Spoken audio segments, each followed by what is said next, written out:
দীর্ঘ প্রতীক্ষার পর তৈরি হয়েছিল ডোমকল মহকুমা আদালত, কিন্তু সেই আদালত তৈরি হওয়ার পরেও প্রায় 4 বছরেরও বেশি সময় অতিক্রান্ত হয়ে গেলেও চালু হয়নি ডোমকল মহকুমা আদালত। আর তারপরেই আজ আবারও মুর্শিদাবাদের ডোমকল মহকুমা আদালত পরিদর্শনে আসলেন ডিস্ট্রিক্ট এডিশনাল জজ। পরিদর্শন করলেন এবং তিনি বলেন, নিয়োগ সহ বিভিন্ন কিছু কারণের জন্যই পড়ে রয়েছে এই আদালত, খুব শীঘ্রই চালু হবে, এমনটাই বললেন ডিস্ট্রিক্ট এডিশনাল জজ।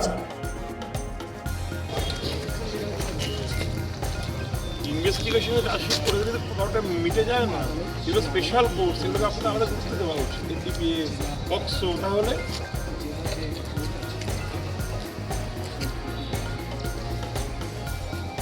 ঠিক আছে। তাহলে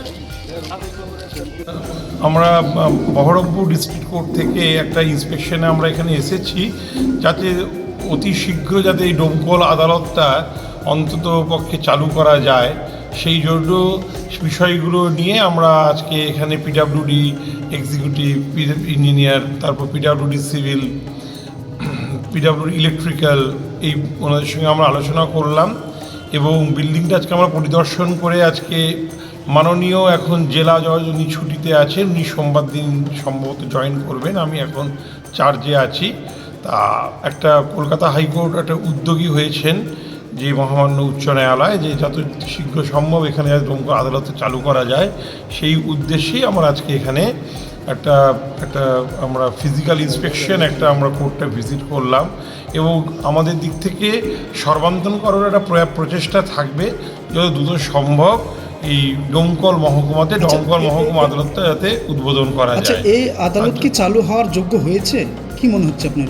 আমাদের দিকে যেটা পরিদর্শন করে আমি যেটা দেখলাম যে ডোমকল আদালতে যে পিডাব্লিউডি যে কনস্ট্রাকশন যে বিল্ডিংটা করেছে খুব সুন্দরভাবেই করেছে, রক্ষণাবেক্ষণে একটু সমস্যা হচ্ছে অনেক দিন ধরে, যেহেতু বিল্ডিংটাতে এখন আদালতে চালু করা যায়নি, কিন্তু যথেষ্ট পরিকাঠামো আমাদের সব কিছুই তৈরি, শুধুমাত্র আমাদের একটু রিক্রুটমেন্ট সংক্রান্ত কিছু বিষয় সাহেব আছে। বলছি, এর আগেও কিন্তু 3 বার পরিদর্শন করেছে, সেখানেও বলেছিল যে যোগ্য হয়েছে চালু করার মতো, আমরা মার্চ মাসেই চালু করব।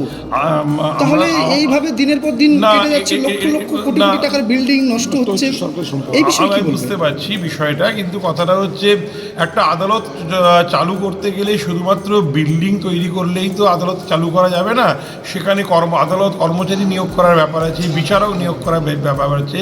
এই বিষয়গুলো মহামান্য কলকাতা হাইকোর্ট যথেষ্ট চিন্তাভাবনা করছেন, যত এই বিষয়গুলো নিয়ে একটা সমস্যার সমাধান করতে পারলে তারপর এখানে কম্পিউটার এবং আইটি সেক্টরকেও আমাদের সেট আপটা ঠিকমতো করতে হবে, কিছু কাজ এখনও বাকি আছে, এগুলো আমরা দ্রুত সম্ভব আমরা মহামান্য কলকাতা উচ্চ ন্যায়ালয়ে আমরা জানাবো এবং তারপর ওনাদের কাছ থেকে আমরা যখনই একটা অনুমোদন পাবো তখনই আমরা আদালতটা এবং এই বিষয়গুলো যে সমস্যাগুলো রয়েছে দ্রুত আশু নিষ্পত্তি করে আমরা তারপরেই কিন্তু চালু করতে বলছি। সাহেব, ডোমকল মহকুমাবাসীকে এবার আশ্বাস করতে পারে যে এবার চালু হতে পারে অন্তত? কারণ পাশের যে মহকুমা করিমপুর, সেটা এর পরে আদালত তৈরি হয়েও সেটা চালু হয়ে গেল। অবশ্যই নম্বরবাসী এটা আশা করতে পারে।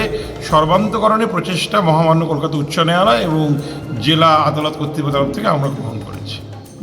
গত কয়েকদিন আগে এই আদালতের সামনে একটা মঞ্চে কিন্তু এই আদালত নিয়েই প্রশ্ন তুলেছে যে এটা কেন চালু হচ্ছে না, কোটি কোটি টাকা ব্যয় করে তৈরি হলো কিন্তু চালু। শুধুমাত্র আদালত কক্ষ আর একটা আদালতের একটা বিল্ডিং তৈরি করলেই কিন্তু আদালত চালু করা যায় না, তার সঙ্গে আনুষঙ্গিক অনেকগুলো বিষয় থাকে। সুতরাং অন্যান্য প্রশাসনিক আধিকারিকরা বা স্থানীয় বিধায়ক বা স্থানীয় সাংসদ কি মন্তব্য করছেন সেই নিয়ে আমি কোনো মন্তব্য রাখবো না। এটা হচ্ছে পাশের মহকুমা করিমপুর, সেখানে কিন্তু এর পরেই ডোমকল চালু হলো নাকি বলুন? তার জন্য আমরা চেষ্টা করছি চালু করার জন্য, আগে পিছিয়ে বিষয়টা তো নয়, চালু করতে হবে যাতে মানুষকে একটা আমরা যাতে তাদের যে সমস্যা যেন সমাধান করতে পারি। একটা আদালত তৈরি হলে মানুষের অনেক উপকার হবে একটা মহকুমা, সুতরাং ওখানে আগে হয়েছে, এখানে আগে করা সম্ভব হয়নি, পরিকাঠামোগত আরও আনুষঙ্গিক কিছু বিষয়ের জন্য কাজ আটকে আছে, আমরা সমস্যার সমাধান করলেই চালু করতে পারবো। স্যার, এবার এসেছিলেন মাস 2-3 মধ্যেই চালু হয়ে যাবে বলেছিলেন, আমরা চেষ্টা করছি যতদূর সম্ভব। স্যার, আপনি যেখানে কি- মহামান্য মানে কলকাতা আপনার- উচ্চারণ উদ্যোগী হয়েছে, মানে একটা ভরসা কি মানুষ রাখতে পারে যে আপনার অবশ্যই যশোর মানুষ সাথে- ভরসা রাখতে পারে, সেই ভরসা দেওয়ার জন্যই আমরা এসেছি। ঠিক ধন্যবাদ।